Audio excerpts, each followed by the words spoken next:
of what all is in store and what has been happening so far.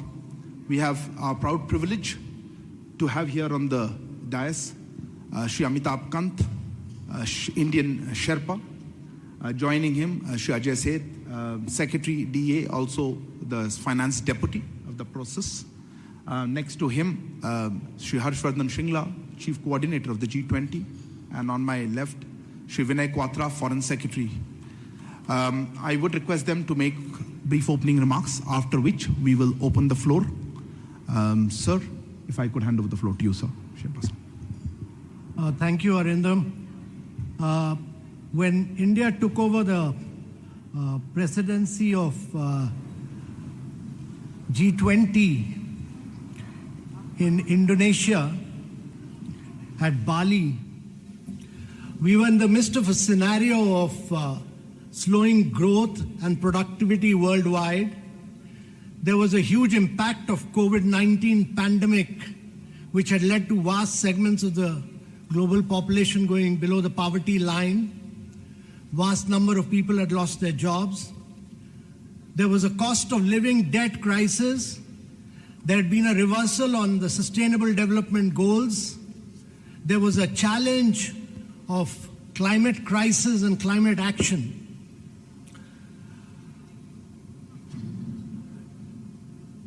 At that point,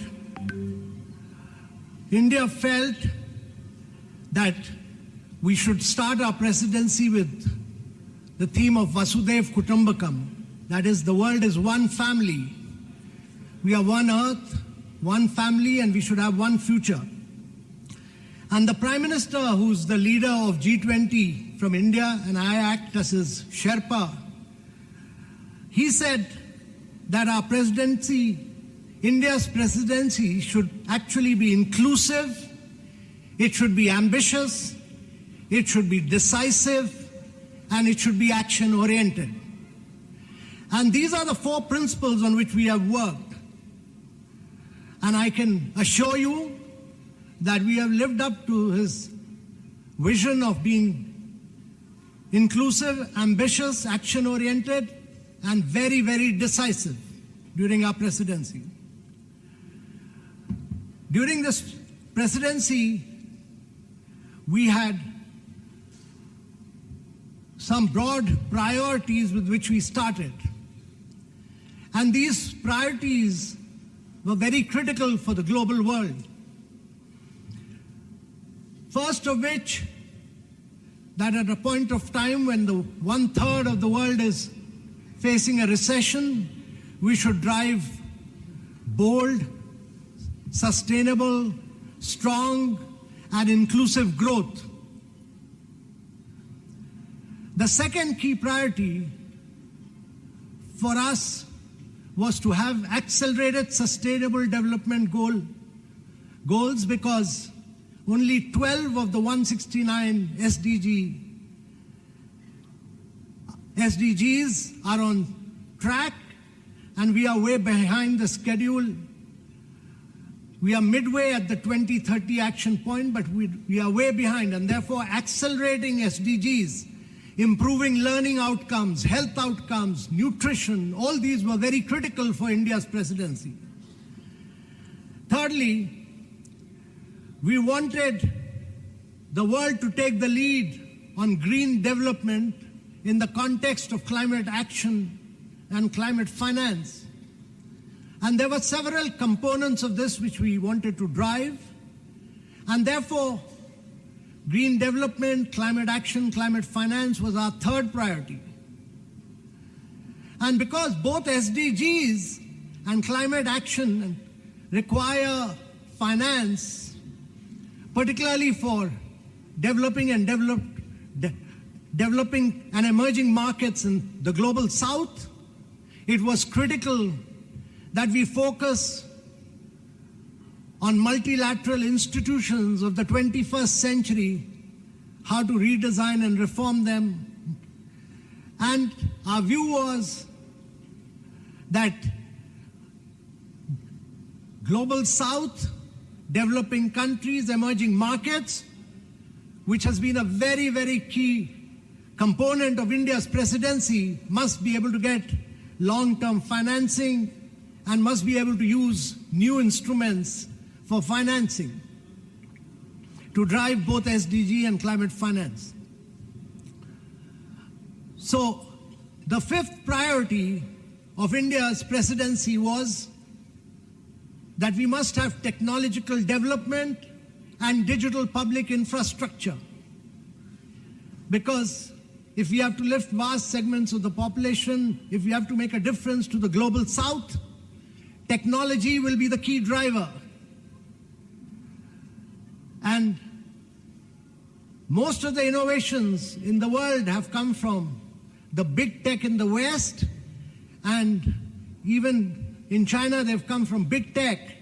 But India has created a very unique model of digital public infrastructure, which is open source, open API, is interoperable, and has enabled digital identity for every citizen, has enabled bank account for every citizen, has enabled everyone to do fast payments, has enabled everyone to improve learning outcomes and health outcomes.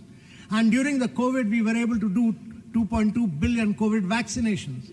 And therefore, technological development and how to use digital public infrastructure to drive growth, when 4 billion people of the world do not have digital identity, about 3 billion people do not have bank accounts, and over 133 countries do not have fast payments. That was critical from India's priorities perspective. And the last key priority, which the Prime Minister elucidated and which he felt very strongly about, was women-led development, to bring women-led development, to bring women empowerment and gender equality. So these have been the 6 key priorities of India on which we have worked. We started our presidency on which the Foreign Secretary will talk about, with a meeting of the Voice of the Global South. We got the perspective of 125 leaders, and then we remained focused on the perspective of the Global South and the requirements of the developing countries. And the New Delhi Leaders' Declaration, which many of you will see post the summit, you will see it as a voice of the Global South and the developing countries. No document in the world would have such a strong voice for the Global South and the developing countries as the New Delhi Leaders' Declaration. And therefore, the Prime Minister's vision of India's G20 presidency being a very inclusive presidency has been our aim. There's been a huge scale and reach of India's presidency. There have been 19 G20 countries and EUs, and the EU, that means 20, 9 special invitee countries. There have been 3 regional organizations. There have been 11 international organizations who participated in all the 220 meetings that took place in India. We were able to use this opportunity to take the meeting to over 60 cities of India and every state and every union territory of India, and use this opportunity to demonstrate the liveliness, the vibrancy, and the dynamism of India's federal polity. Every state vigorously participated, and we were able to translate and bring a huge transformation to the city infrastructure in 60 cities. When G20s are held across other countries, they are held in the capital or maximum 2 cities. In India's case, we've held them over 60 cities of India and used this as an opportunity to transform them. So, ladies and gentlemen, we've had over the biggest participation in G20 from across the world. We have had Africa's highest ever participation. In addition to the 29 countries, we have had 32 additional countries.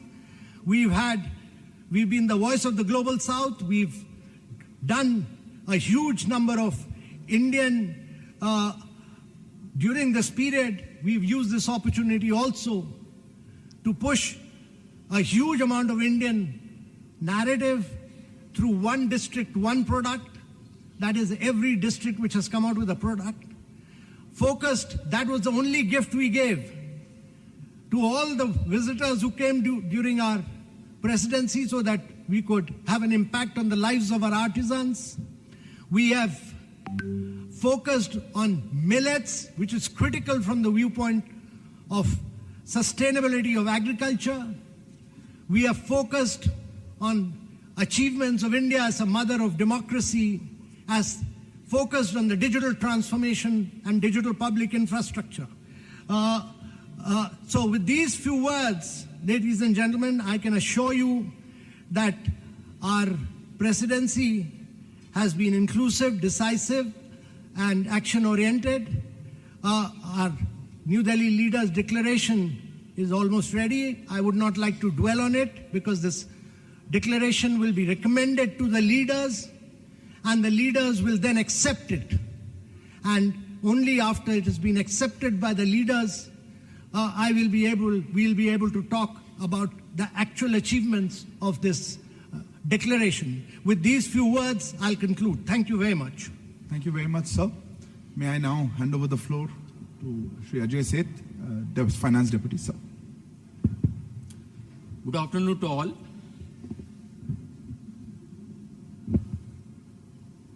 Let me share some of the priorities which the finance-related work handled during the course of the presidency. Under the leadership of our Prime Minister, Shri Narendra Modi, the focus and the vision of India G20 presidency has been to bring focus to the global discourse, to issues which make a difference to people's lives, lead to actionable, decidable, sustainable and inclusive growth, and empower the global growth. Keeping that vision in mind, the priorities which were set and endorsed by finance ministers and governors in February in their first meeting in Bangalore, some of them were how to strengthen multilateral development banks for challenges of 21st century. Similar manner, how to support a strong, sustainable, balanced and inclusive growth in the midst of the current challenges which the world is facing. In the same vein, how to manage the debt vulnerabilities which several countries are facing. Yet another priorities was that how the technology can be used for financial inclusion, for productivity gains, for efficiency, for private sector. Similarly, how the new potentials of technology, such as blockchain or crypto, can be beneficial, and yet how to build a policy discourse, the policy approaches, and what set of regulation, building consensus around that. So these were some of the priorities, and during the course of the year, in more than 25 meetings of various working groups, ministers, deputies, these have been deliberated with very intense efforts. And one unique feature of the work has been, I'll put it rather two big elements, two big differences. One was to go beyond the structured meetings and arrange almost 40 seminars, side events, symposiums, inviting domestic as well as global experts and generating a very intense discussion to find a robust way forward. In a similar vein, how to generate the local connect, Jan Bhagidari. Almost 40 events were done on issues which are relevant to people's lives. Based on these deliberations over the course of the year, these recommendations have now been placed for consideration of the leaders. They would be discussing it over the course of next 2 days, and then we will have definite outcomes and we will all share with you. Thank you. Thank you very much, sir. May I request Shri Harshvardhan Shringla, Chief Coordinator, sir. Namaskar and good afternoon. The focus of today's press conference is on the G20 New Delhi Summit. But since many of our media friends have joined us only today, I'll briefly begin by taking you through our presidency journey. As you know, we assumed the presidency of the G20 on the 1st of December last year, and we will conclude our presidency on the 30th of November this year. During the course of our presidency, we would have hosted over 220 G20 meetings in 60 different cities across the length and breadth of our country. In keeping with the Prime Minister's vision of a pan-Indian G20, we will have hosted one G20 meeting in at least one G20 meeting in every state and union territory of India. And to my mind, that is the finest example of cooperative federalism that we can see. Now, the effort has been, of course, to take the G20 down to the grassroots level through a process that we call Jan Bhagiyadari, which is a people's participation movement. And whether it is through the G20 University Connect or the G20 Model School or quiz, essay and painting competitions and festivals, the G20 has been popularized and taken down to the grassroots levels in our country. We have also looked at the G20 as an opportunity to highlight and showcase India's rich cultural heritage and diversity and our tourism potential. And in that context, we have hosted over 300 cultural events with the participation of over 18,000 of our cultural artists and exponents. Of course, we have also made our presidency an inclusive one. Sherpa has already mentioned that we've had very significant participation from the Global South and from Africa.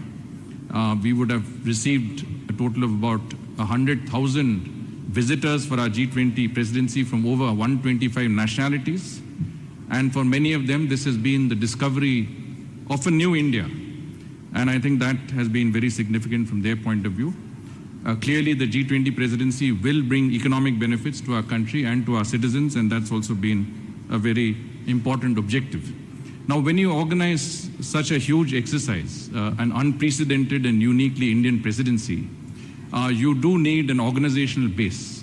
And we have started on the organization and planning of the G20 as early as the beginning of last year, 1.5 years before today's eve of the summit. We have set up the G20 Secretariat. In this process, it has been a whole of government approach and a whole of nation approach. And every single Indian citizen has been involved in that effort. And it's very important to note that about 15 million of our citizens have been directly involved in the participation of some G20 event or the other across our country. So in that organizational endeavor, we've had guidance from the Prime Minister himself, from cabinet ministers. There is a coordination committee which has been set up under the Principal Secretary to the Prime Minister, which includes the NSA, which includes cabinet secretaries, senior secretaries, Sherpa and all of us here. And this committee has been meeting regularly. It's met at least 9 times formally, but many times informally, and has provided extensive guidance on every aspect and overseen every aspect of the presidency's organization and management. So I think that was important. Now, on the summit itself, of course, Foreign Secretary and Sherpa will take you through the program elements, but it's important for you to know what else is there and what are the activities and exhibitions and other events which are within the Bharat Mandapam, within the G20 Summit complex. Of course, the media center is one that you have seen. Both halls 4 and 5 have been earmarked for the media center. We expect to host between 2,000 and 3,000 international and domestic media here. It will be a state-of-the-art media center with over 1,300 workstations, high-speed internet, and Additional Secretary XP would have communicated to you the other aspects of this media center. There is an emphasis on the cultural aspects of our presidency as well. There is a very unique exhibition which is called the Cultural Corridor, which will be on display at the Convention Center. This involves the display of cultural artifacts and objects from different countries, both tangible and intangible heritage, but also natural heritage. So this has some very, very interesting exhibits, which the details of which will be available with you. We also have an immersive display, which has, again, some of the best illustrations of every country that is a part of our G20 presidency. And all of this, again, is at the Convention Center. There's a Democracy Cube, which is also there. And what we will certainly do is that we'll make this available, we'll make this open to the media and the public after we finish the immediate summit. And this would be a very interesting exhibition to see. Besides that, we have the Mother of Democracy exhibition. India is the largest democracy, vibrant democracy over the ages, has arranged an exhibition which would be essentially narrating the 7,000-year tradition of democracy in our country from the ancient to the modern. There will be 26 interactive panels which would be available in all of the G20 languages. There are apparently 16 languages in which this will be available. There is also a bronze replica of a girl from the Sindhu Saraswati era, 2,500 to 3,500 years before. And this is a very unique part of the exhibition, at the center of the exhibition. And there will also be someone who will greet everybody. It's artificial intelligence driven, so it's a technology oriented platform. And of course, the person who will greet will also provide an introduction to India's age-old democratic traditions in their respective languages. You are also aware that we will have, at the time of the dinner that will be hosted tomorrow by our President, there will be a musical ensemble which will play in the background. This, of course, will represent, again, musicians from all parts of our country, but it will also include musical traditions of every nature, whether it's Hindustani, Carnatic, folk, bhajans. Every aspect of music in our country will be covered by these 77 musicians, who would also include young students, people who have some disabilities, but also people who are from different walks of life across our country. They will also be displaying some very rare instruments, musical instruments, which are hardly ever seen or played in our country, but this is something that is an opportunity for us to see so many rare instruments coming together in this particular area.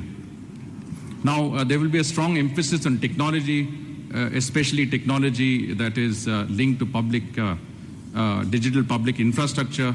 And in that context, we will have a few exhibitions at the Media Center. If you enter the foyer of the Media Center, you will see a display by our Ministry of Information Technology, which is basically a Digital India Experience Zone, which will have the display of all of the mobile apps and the platforms under which we have arranged to deliver development to the grassroots levels in India, right from Aadhaar to UPI. And this entire India stack will be available. And if any of you do fall sick or have any medical issues, please ensure that you go and connect with eSanjeevani, a digital platform that will have a doctor advise you immediately on the spot. Similarly, we have a Reserve Bank of India Innovation Hub, which is again in the Media Center. And this Innovation Hub will display technologies that fintech, which has not yet been introduced to the public domain. These are still in the pilot stages. One of them is the central bank digital currency, through which even international media who are here, who don't have bank accounts in India, will be able to get some money in their mobile wallets and will be able to use that digitally to buy products in our Crafts Mela, which will be in the adjoining hall, hall number 3. And this Crafts Mela will also, each stall of the Crafts Mela, which represents a different state or union territory of India, displaying, as Sherpa mentioned, the ODOP products and geographical indicator products, will have a QR code compatible with your mobile wallet, the digital currency, and with the UPI. We will also have a frictionless credit display, which basically, again, is a cutting-edge technology under which any credit to be given, say, to our farmers, the information relating to that would be immediately available on your mobile phone or your iPad, from the land records to your Aadhaar to your previous credit history. And this will enable credit to be given within a few minutes of time with each of the farmers. And so from that point of view, I think we also have, I hope all of you have downloaded our digital app, the G20 India digital app, which is again a state-of-the-art app, which enables you to get this in any language in the G20. You can get it in Portuguese, in German, in Japanese. And this will also enable you to talk to anybody who doesn't understand your language, say from Hindi to Japanese or from Portuguese to German. It will be instant conversation through the app. You can navigate from one part of the Bharat Mandapam to any other part of this complex. It will enable you to get there without a problem. And any information that you may need on our presidency, on the G20, on India, UPI, any aspects of this is available. And of course, if you feel like a yoga break, that's also there on our app. So I'll stop here. I'm sure there are many other things, but we will stop here. Thank you. Thank you very much, sir. May I hand over to Foreign Secretary Shivinay Quatra.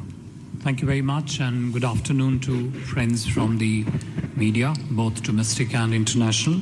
I have 6 brief points to make, besides what has already been shared by my colleagues, senior colleagues, Sherpas, Chief Coordinator and Secretary, Department of Economic Affairs. Point number first, if you really want to get a sense of India's vision, priorities and approach to the G20 presidency, I would encourage all of you to read the op-ed that the Honorable Prime Minister of India has written yesterday.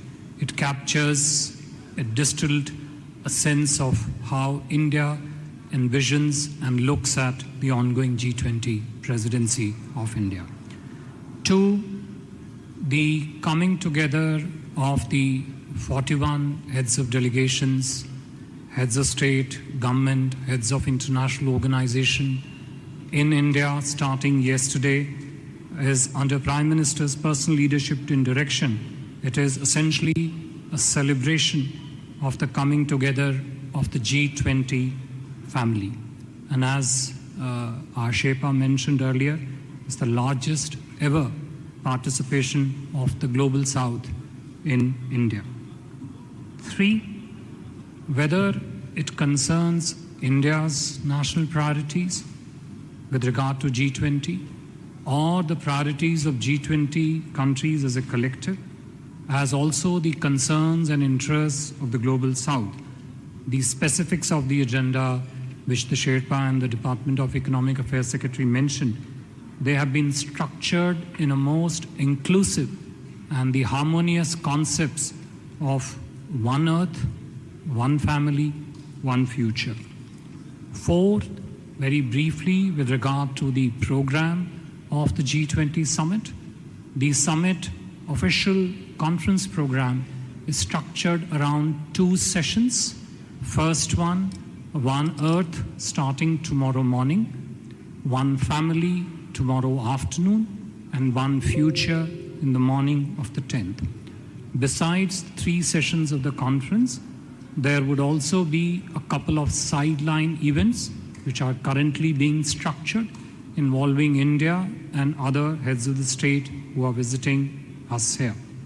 3rd, a dinner by the Honorable President of India tomorrow. 4th, a visit to the Rajghat to pay homage to Mahatma Gandhi. And 5th, a spouses program. These would be the broad 5 elements of the summit. And the last 5th point which I wanted to make, Honorable Prime Minister of India will also be hosting several sideline bilateral meetings during the course of this G20 summit with the visiting heads of state governments and the other leaders who are going to be in Delhi, as I said, starting yesterday till the departure over 10th and 11th. I would stop here and see if we have any questions on this. Thank you very much, sir. May I lay the ground rules before I open the... Please sit down. Thank you. Please introduce yourselves and the organization you represent. We will take, take questions in a group because we don't have time. Let me start with Manish here, TV9. Microphones will come to you. Please wait. Thank you. First of all, please introduce yourself and the organization. This is Manish Jha from TV9.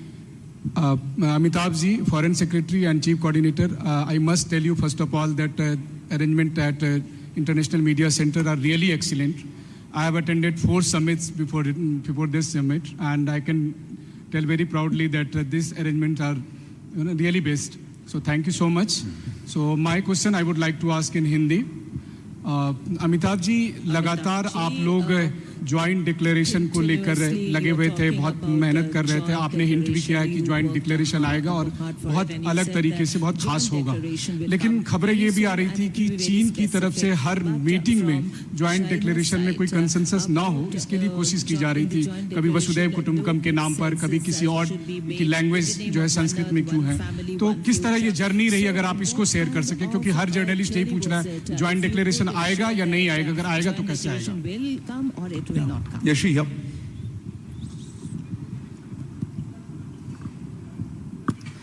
This is Yeshi Seli from the New Indian Express.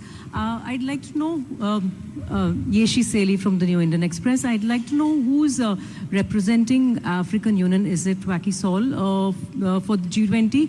And is the G20 officially going to be Yeshi, you're not audible. Could you repeat again? Can you hear me now? Yeah. So this is Yeshi Seli from the New Indian Express. I'd like to know who is representing the African Union for the summit, and is the G20 officially going to be called G21 after the conclusion of the summit? Okay. Siddhant?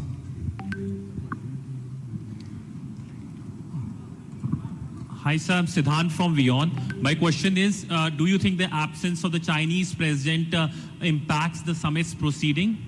Is it an attempt by the Chinese to undermine? Do you see it in that way as well? The lady in yellow behind. Samira Hussain with the BBC. I'm wondering if you think that that Ukraine will derail talks and the ability to come up with a joint statement. I'll repeat the question. None of you are pretty audible. Say, will Ukraine derail the talks and the ability to come up with a joint declaration? That's what I heard. Will Ukraine derail the talks? Yeah, I'll take one more question here. Yeah, right here. Nainima, yeah. This is Nainima Barsu from ABP Live. Just one question. On the Russia-Ukraine war, will there be a specific discussion on the Black Grain Initiative? Thank you so much. So, can I pass on these 5 questions, perhaps? So let me first say that on the journey of the joint declaration, I would prefer to speak after the summit is over, because the journey has just started. It's not ended. So I think you should have a little bit of patience. We'll give you a complete glimpse of what the journey has been after the summit gets over, because, this is a leaders' summit. I am only the Sherpa of my leader, who's the Prime Minister of India. So the recommendations of the Sherpas are made to their respective leaders. The leaders have to accept those recommendations and approve them. Once they are approved, then that will get into public domain and we'll be able to talk about it. Some of the other questions also related to the content of the leaders' declaration. And I would request all of you to realize the high nature of confidentiality of the leaders' declaration, because it has to be placed before the leaders and they have to approve it. But after that, we will be very happy to explain, elucidate, and take you into all the details of that leaders' declaration. As far as AU is concerned, let me say that the Prime Minister, who's a great believer in Global South, had written to all the leaders and there has been a very positive response, but formally that will come before the summit. Thirdly, on the Chinese, I would merely like to say that China is a multilateral player. In multilateral discussions, the issues are very different from bilateral issues, and Chinese discuss issues of growth, development from their perspective. The challenge about any multilateral discussion is that you have to bring consensus across every issue. Every country has a veto power, and therefore we have to bring everybody on board. And I must say that we have been able to work with every single country every single country and bring them on board, which you will later see. There was an issue about Russia-Ukraine conflict. Let me say that G20 is an economic forum. It discusses issues of growth and development. However, last year in Bali, there was a feeling that issues of conflict and war have an impact on growth and development. So food, fuel, and fertilizer get impacted, and therefore that issue was discussed. And this year also, as a consequence of the challenge of growth and development and implementation of SDG, that issue has been discussed at great length, and we will talk about it once the Leaders Summit is over, because whatever we discuss will have to be first discussed by the leaders, and they will have to take a formal decision on that. And then after that has been decided, I'll be free to speak to you at great length on this issue. Foreign Secretary, sir, would you like to say anything on these issues? Nothing much to add except to the questions which was asked with regard to the presence or absence of leaders. I think External Affairs Ministers of India has already spoken on that issue, and I think that statement stands for itself. Thank you. I'll open the floor for the next round of questions. I saw a hand here. Yeah, please. I'll come back to you. Sir, sir, this is Mukesh Kaushik from Dainik Bhaskar. This way, center. Foreign Secretary, sir, for the first time, Chinese president is not taking part in G20. Have they provided any reason for his skipping this summit? And do you think that his absence is playing a spoiler, as Jack Sullivan put it? Yeah, a question there. Yeah, please. Yes, ma'am. Go ahead. Microphone's not working. Yeah. Runjhun Sharma, India correspondent for RT Russia Today. My question's for Mr. Kant. How would you say the response, rather negotiations, are going for the inclusion of African Union into the bloc? Also, how do you think we'll it will limit benefit ourselves both to one sides? question. Sorry, just don't have time. Yeah, Saurabh.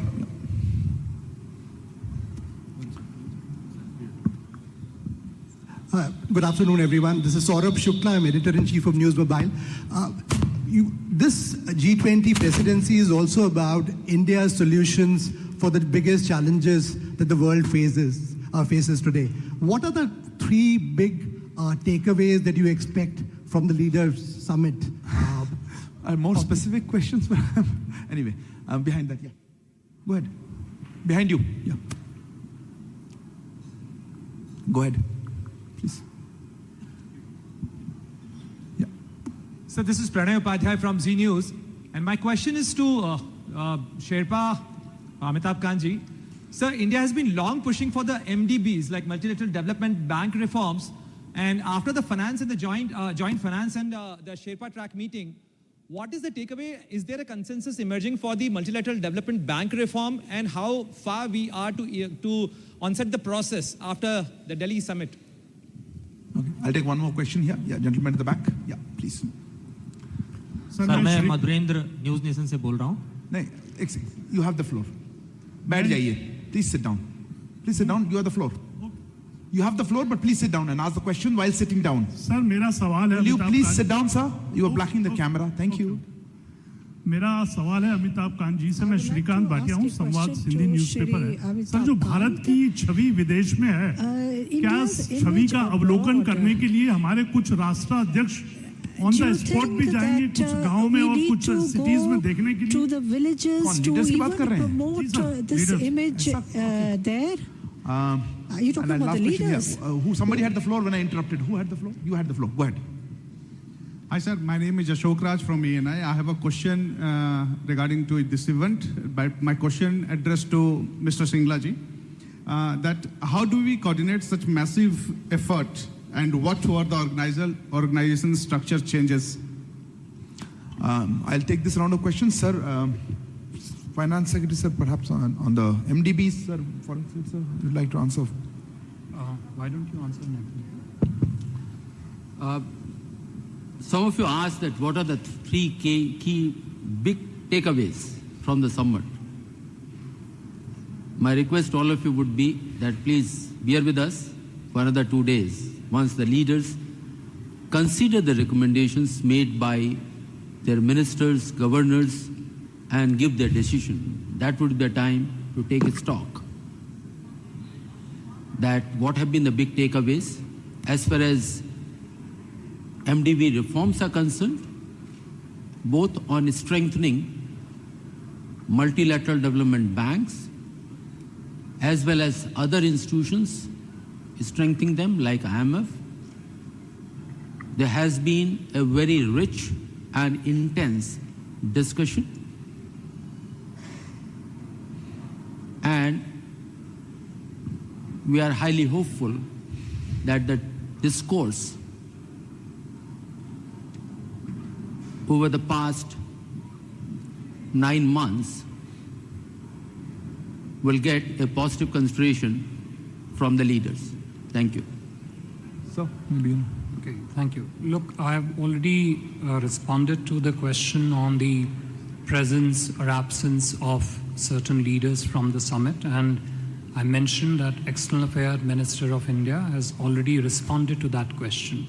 Having said that, let me also mention it's a question of which frame of reference do you look at when you look at the priorities, interest, concerns expressed in the G20, both of G20 countries as a collective, but also of those countries that are outside the G20, but their interest, concerns, and priorities are impacted upon what decisions get taken in the proceedings of the G20.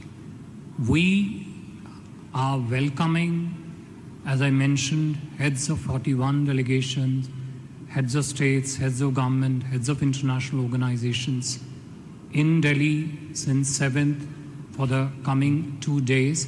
And our focus is, as Sherpa said earlier, to drive a consensus on priorities of the G20, how to structure in the priorities and interests of the global south into the G20 discussions, and how to bring together the leaders of the G20 and the leaders of the invited guest countries around that particular agenda. That is the theme, that is the objective that we are focused on, and we are very happy that by and large there is a strong effort by all the countries, all the delegations present to move towards a consensus. With regard to the African Union, Sherpa sir has already said that Honorable Prime Minister wrote a letter to all countries of the G20 proposing that African Union be included as a full member of the G20. We expect that the summit proceedings starting tomorrow morning would take a suitable decision on it. Shrikant जी, जो आपका प्रश्न था विदेशी छवि का, G20 summit का जो programme है वो केवल दिल्ली तक ही सीमित है. Sir, if you have another question about organization.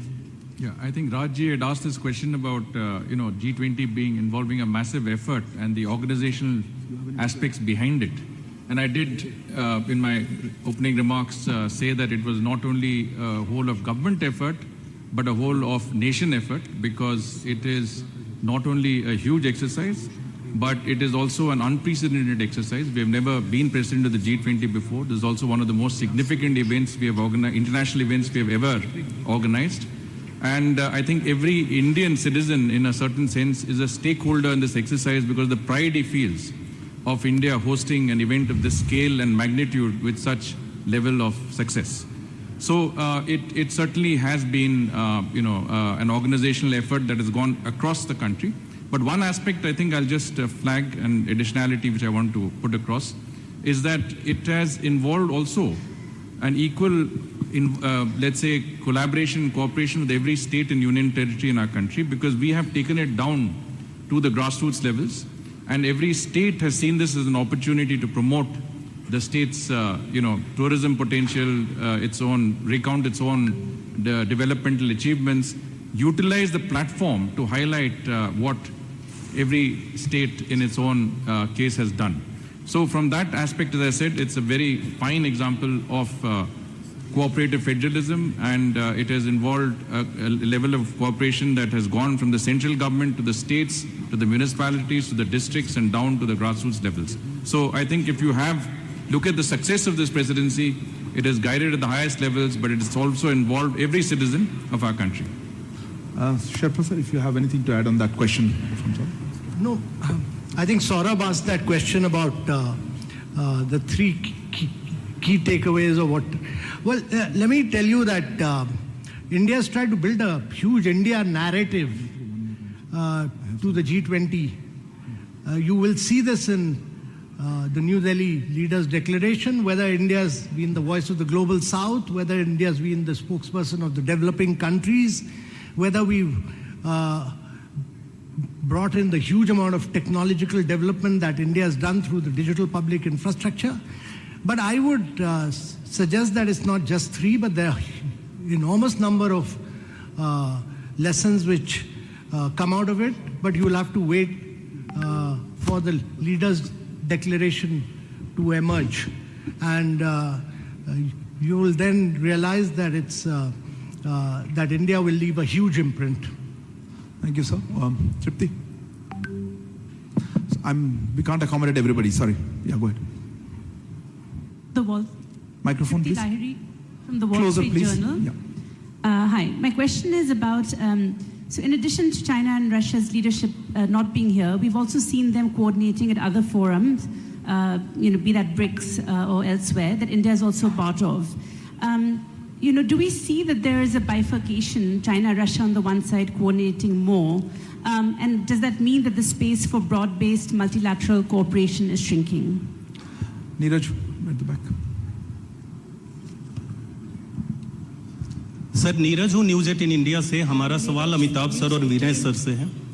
सवाल ये है कि पिछली बार विदेश मंत्रियों की G20 बैठक के बाद ये बयान आया था विदेश मंत्री की तरफ से कि हम लोग सफल नहीं हो पाए कि यूक्रेन के मसले पे सहमति बने, और उनका इशारा रूस और चीन की तरफ से था क्योंकि उन्होंने अपना पक्ष बदला था बाली डिक्लेरेशन के बाद। सवाल ये है कि दोनों देशों के राष्ट्र प्रमुखों की गैर मौजूदगी में क्या भारत सक्सेस कर पाया है कि यूक्रेन के मसले पे सहमति बना पाया है या नहीं, या यूक्रेन को हटा दिया गया है ज्वाइंट कम्युनिक से? Sridhar here.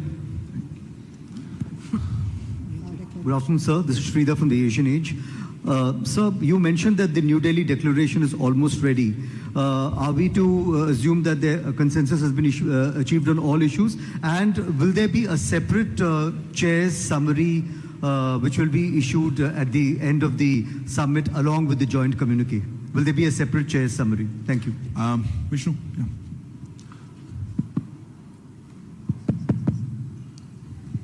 Good afternoon, Vishnu Shom from NDTV. There's a World Bank report which has come out which has praised India's digital public infrastructure. I'm just trying to understand, how is India going to disseminate this infrastructure? Will it be through an organization or an institution like the Solar Alliance? There's a lady at the back, hand up there. I saw a long time ago. Yeah, you're the lady, ma'am. Thank you so much. Ksenia, RT.com. A question is, since we discussed the global growth, has the issue of developed countries imposing unilateral sanctions been discussed, or their responsibility for imposing such sanctions which affects the global growth and especially the undeveloped countries? Has this been discussed as well, and will this figure in the communique probably? Question here. Yeah, you. Reporter for Shanghai Media Group. So close the microphone. Reporter from Shanghai Media Group. You mentioned that all participants show common interest in Global South, but I do believe there are different concerns between the Global South and the developed countries. So how India presidency will show its decisiveness in this? Thank you. Last question right at the back. Yeah, please go ahead. Yeah. Correct. So this is Rishabh from Times Now. So just last week, the Russian ambassador said that Indian negotiating team was under immense pressure and there were teams that were trying to hijack the whole negotiation. If you can shed some light on that, how difficult it was during the negotiating time to come to a joint declaration, if that is possible, a day after. I think, Rishabh, that question is answered. Anyway, so I'll pass on these questions. May I start with the Foreign Secretary, sir? You had some. Okay. I think to the first question, which is sort of more of an interpretative frame of what is happening to the multilateralism and the related space globally, I think we would rather focus on what are the priorities in the G20, of the G20 countries, and in that, what is the priorities that India stands for and the rest of the global south stands for. And I think the space that we come from is, our belief is that multilateralism needs to be reinvigorated, it needs to be inclusive, and it also needs to be an important center and a medium for global governance, which has to be more representative, naturally effective, transparent, and accountable. We have brought up these points strongly in the discussions in various meetings of the G20, including in particular the G20 Foreign Ministers meeting, and we will see how that finds reflection in the communique that's being negotiated. Neeraj, जो आपका प्रश्न था, देखिए, मैं इसमें सिर्फ इतना ही कहना चाहूँगा कि भारत की प्रधानमंत्री मोदी की अध्यक्षता में यही अपेक्षा है कि G20 के सभी सदस्य देश मिलकर एक कंसेंसस की तरफ अग्रसर होंगे, अग्रसर हैं, और G20 की समिट की समाप्ति के उपरांत हम ये अपेक्षा रखते हैं, अभिलाषा रखते हैं कि एक कंसेंसस के माध्यम के द्वारा कम्युनिके की जो है आउटकम होगा. To the question on the DPI thing, I think we would ask Sherpa sir to come and sort of talk about that. So, well, let me say that when we started India's presidency, very few people knew about digital public infrastructure and the open source model of it. This has been extensively taken forward by both the finance track and the Sherpa track in a very vigorous manner. And today's India's digital public infrastructure has been broadly accepted that this is the way to bring in financial inclusion, this is the way to do fast payments, this is the way to drive tech innovation of the future.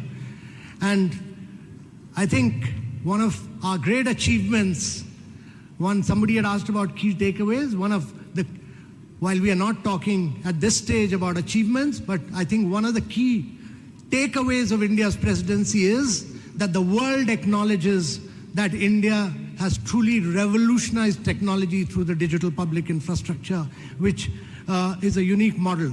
So its definition, its framework, its how we take it forward, all of this has come into discussion during India's G20 presidency. Yeah. Okay. Thank you. So the couple of other questions. Yeah. So just two, I think one on Vishnu's question about how would the digital public infrastructure get expanded, develop strong externalities outside India and also, of course, within India.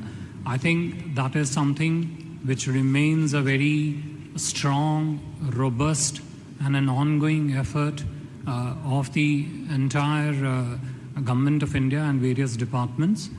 There are multiple lines of effort to ensure that DPI not only expands and spreads across various economic ecosystems within India, but also develops a huge value proposition for governance, for transparency, for financial inclusion internationally. And as I said, there are several strands and lines of effort which are underway. I think there was a question with regard to, the differences of priorities of global south and the industrial economies. Yes, that is a fact, that industrial economies come from a very vastly different economic base, social base, and the global south comes from a different economic base. But this is not to say that the priorities, interests, and the concerns of the global south are not relevant in the context of the G20. I think, if anything, they are perhaps central to the effectiveness, the functioning, and the successful outcome of the G20 modalities. So yes, those are different perspectives of the two respective, I would say, segments of economy, but they both have a very important interface when it comes to the deliberations of the G20. And as I said early on, India and Prime Minister Modi himself have been in the forefront about speaking on the priorities of the global south. More importantly, why and how those priorities could be structured in to the agenda and the discussions of the G20. Thank you. Anyone else? Thank you very much for joining us. We're just completely out of time. Thank you all thank you to members on the dais. Thank you all for joining us here. We will now see you on Sunday for the end of presidency presser. Thank you.